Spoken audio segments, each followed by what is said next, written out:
It might be time to reconsider buying that new car you've been thinking about. Now that the Federal Reserve cut interest rates, the move paves the way for lower borrowing costs on auto loans. A recent poll from automotive research site Edmunds found that 62% of car shoppers were holding off on purchasing their next vehicle due to high interest rates. So, is now the right time to buy? That's the big question. For more, let's bring in Jessica Caldwell, who is the Edmunds head of insights. Jessica, great to have you here on the program with us. Let's just start with that simple question. Does now that the Fed has initiated on their cutting cycle make it time for those who are on the sidelines to get back in, throw their hat in the ring, start thinking about kicking the tires out there? I mean, it's certainly a better time to buy. I mean, the reality is most people need a loan. Americans, we like to buy on credit. So we are loaning, we are leasing our cars, we're not buying in cash.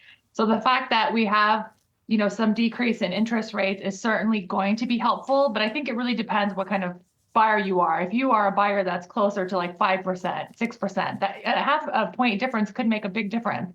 However, if you are, a buyer that is in a deep subprime category and you're buying a used vehicle and you're paying 22% interest, it's like credit card debt. It may not make a massive difference for you. And so what does it mean as well for auto loans more broadly and the length, the term of those loans that people tend to seek out when they make purchases?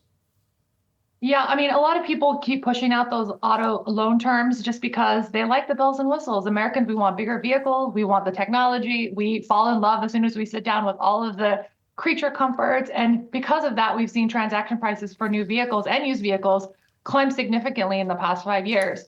So I think with interest rates hopefully heading downward, that's going to ease some of that pressure because people right now are just simply priced out of the market. Even sometimes on the used side, we're seeing people that would buy a relatively new used vehicle have to buy an older used vehicle with more mileage, maybe something with less features because they simply can't afford it.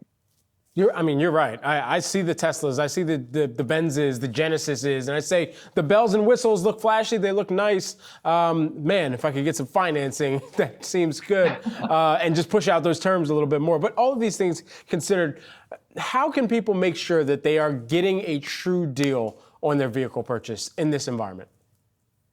Well, I think look around. If you could be flexible, I think that is great. Almost treat this like a game. Look at new vehicles, look at used vehicles, look at also certified pre-owned because financing can make a big difference. So that if there is some sort of subsidized loan program that you can find on new or certified pre-owned, go for that because the average interest rate for used vehicles right now is over 11%.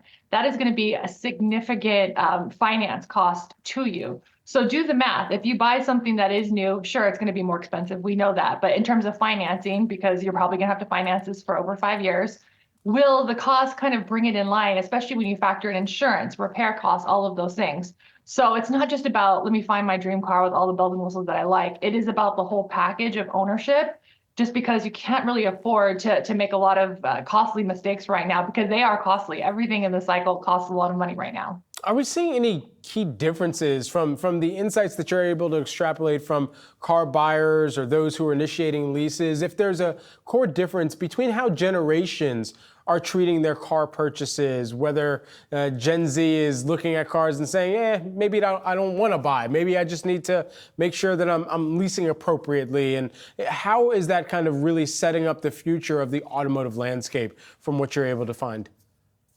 Yeah, I mean, because car prices have gone up so much, I mean, the average transaction for a new vehicle is over $47,000. You have people that are under 34 that, I mean, it's not even in their budget. And also the reality is the American car market, because we like these bigger cars with all the amenities, there's not a lot on the low end. So if you remember your first car when you were 16, there's a lot of subcompact, very small little econo boxes that you can buy. There's hardly any on the market right now. So that really has changed things for younger people that are very budget conscious, and they're kind of forced into the used market because there just simply isn't very many vehicles there's zero vehicles that transact actually under 20,000, very few under 25, and not that many even under $30,000. And that's a lot of money if you're 20 years old. So it has definitely changed. There is some sort of we talk a lot about a swing back in demand towards that lower end. I think it mostly will come in the form of smaller SUVs, subcompact SUVs. That's been a hot segment in the market lately. So, it really has changed. I mean, it's moved to tailor to Americans' taste, but it's also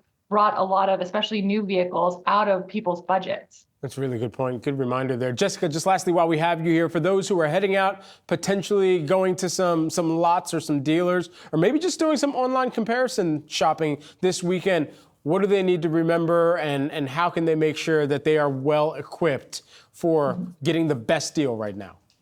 Yeah, well, definitely shop your loan. If you've listened to anything in the past few minutes, definitely that. I mean, we look at how much people are paying in interest right now on new vehicle loans, almost 9,000. On used vehicle loans, people are paying over $10,000 in interest alone. So make sure you shop your loan to get the lowest rate, the shortest term, so you're not paying over 10,000 just in interest, because that's a hard pill to swallow. So shop your loan, take it as seriously as your vehicle, and also be realistic. We're seeing these headlines, oh, the Fed cut, interest rates are lower. This is not changing everything 180 degrees. There is going to be friendlier deals, especially as we go to the end of the year and we have Black Friday and all of those type of sales events. But it's not like we're seeing a massive difference just in this week alone. So just be a little, temper your expectations, I guess is what I'm saying. Jessica Caldwell, who is the Edmunds head of insights. Jessica, great to have you here on the program with us. Thank you so much.